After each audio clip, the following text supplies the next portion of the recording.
Friday, October 3rd, 2025. AGNDD intelliReport topic. Patricia Routledge dies at 96. Please pardon any visual and informational inaccuracies in this entirely AI-generated article-based video.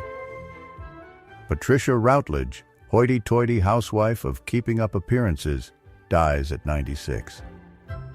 New York Times, by Anita Gates, October 3, 2025.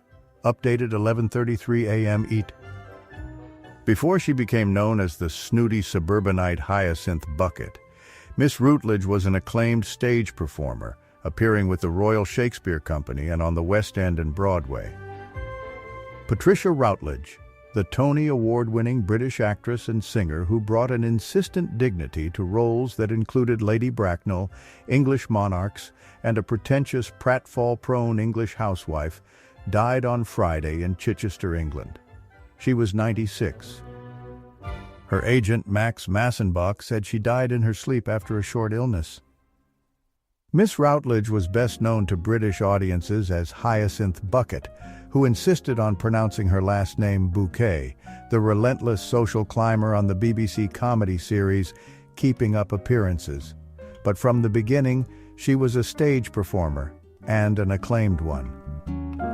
Miss Routledge won a Tony for Best Actress in a Musical for her 1968 Broadway performance in Darling of the Day, a tie with Leslie Uggams for Hallelujah Baby, and its British equivalent, the Laurence Olivier Award, as the old lady in a 1988 production of Candide at the Old Vic in London. Critics sometimes went to extremes in their praise. Queen Margaret in Richard III, 1984, the confused Mrs. Malaprop in The Rivals, 1976, the earthy Nettie Fowler in Carousel, 1992, and a religious fanatic in And a Nightingale Sang, 1979. Writing in the New York Times about Darling of the Day, set in Edwardian England, Walter Kerr described her performance as the well-to-do widow Alice Chalice, the most spectacular, most scrumptious, most embraceable musical comedy debut since Beatrice Lillie and Gertrude Lawrence came to this country as a package. Fans might have written something similar about her work in Keeping Up Appearances, which ran in Britain from 1990 to 1995 and first appeared on American television in 1993. On that series, her character was a stout, snobby, middle-aged suburbanite who was fond of pearls and floral print dresses and who aspired to higher status. She objected to her long-suffering husband's perspiring when he gardened, called her dinners candlelight suppers, and loved telling people, "I'm going into town with a relative of a baronet."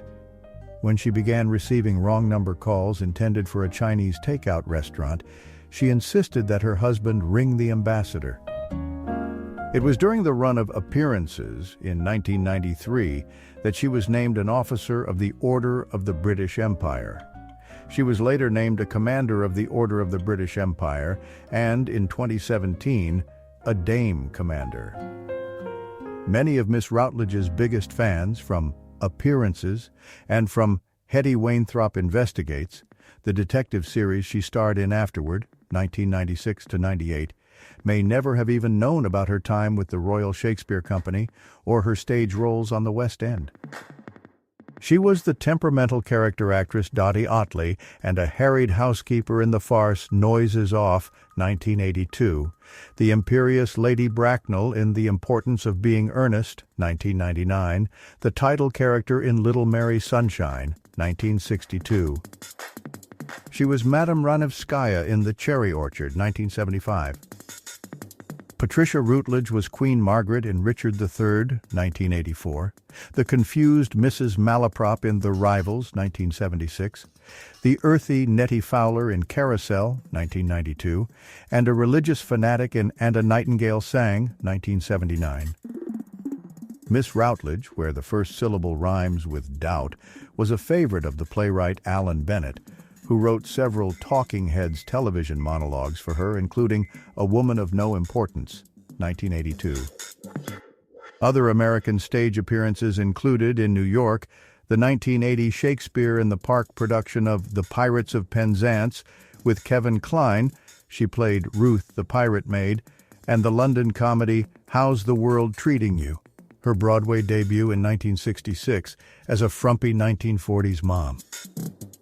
None of her Broadway shows had staying power, and one, Love Match, her second time portraying Queen Victoria, never even opened in 1968 because of a disappointing Los Angeles run.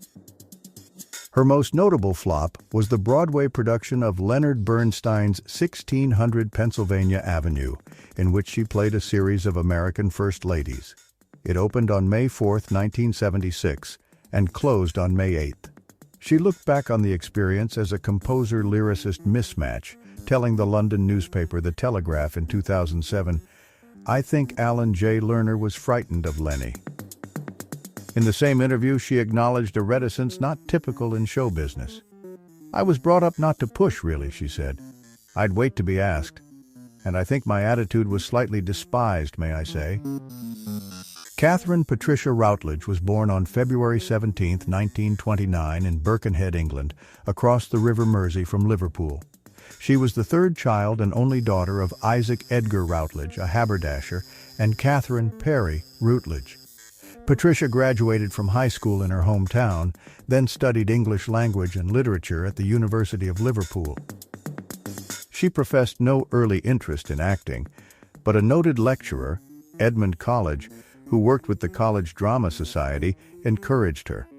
After graduation, she took an unpaid job with the Liverpool Playhouse and made her on-stage debut there in 1952 as Hippolyta in A Midsummer Night's Dream.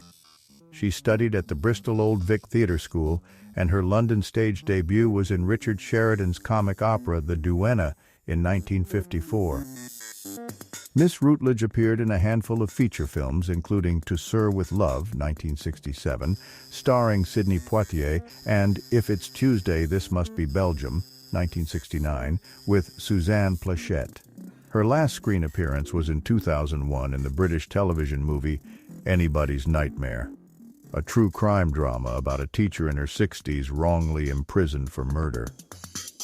Although never officially retired from theater work, she did cut back. "For a very, very long time," she said in a 2011 interview with The Guardian, "I've only done what I've really wanted to burn up energy on." Miss Routledge never married or had children. She moved to Chichester in West Sussex in 1999, and one of her last stage appearances was as the two-faced Lady Markby in An Ideal Husband at the 2014 Chichester Festival Theatre. She had high hopes for the afterlife. "When I approach the pearly gates," she once said, "I'd like to hear a champagne cork popping, an orchestra tuning up, and the sound of my mother laughing." Jonathan Wolfe contributed reporting. Comments. Scratch Cook, Massachusetts. For me and several Anglophile friends, keeping up appearances was must-see TV. We'd talk and laugh on the phone afterwards at Hyacinth's latest attempts at being seen as upper crust. Her "Oh, Richard" was as iconic as Laura Petrie's "Ooh, Rob" during and many years after the shows were on TV. The Flower Sisters were Hyacinth, Daisy, Violet, and Rose. Hyacinth Bucket, Bouquet, rest in peace. Benedict, New Brunchland, at Scratch Cook. I saw the sad news and immediately thought Sheridan would be appalled.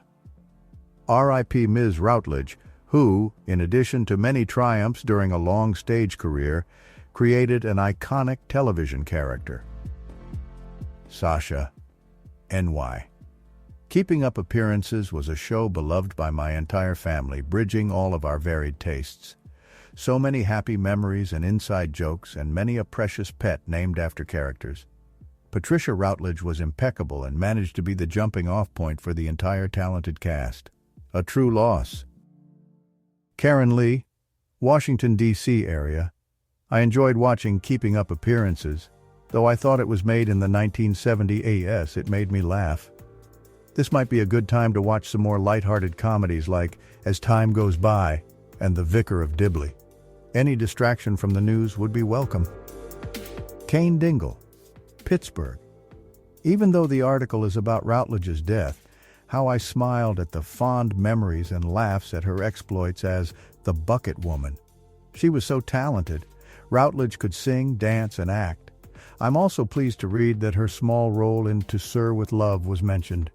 She was younger than pre-Hyacinth Bucket, but her voice was unmistakable. Cole, Kentucky. What an amazing life. What an amazing performer. I wish I had seen her play Lady Bracknell. I sincerely hope that the pearly gates were exactly as she hoped. J.W., Buxton, Maine. As a Keeping Up fan, I can imagine her above when the phone in heaven rings.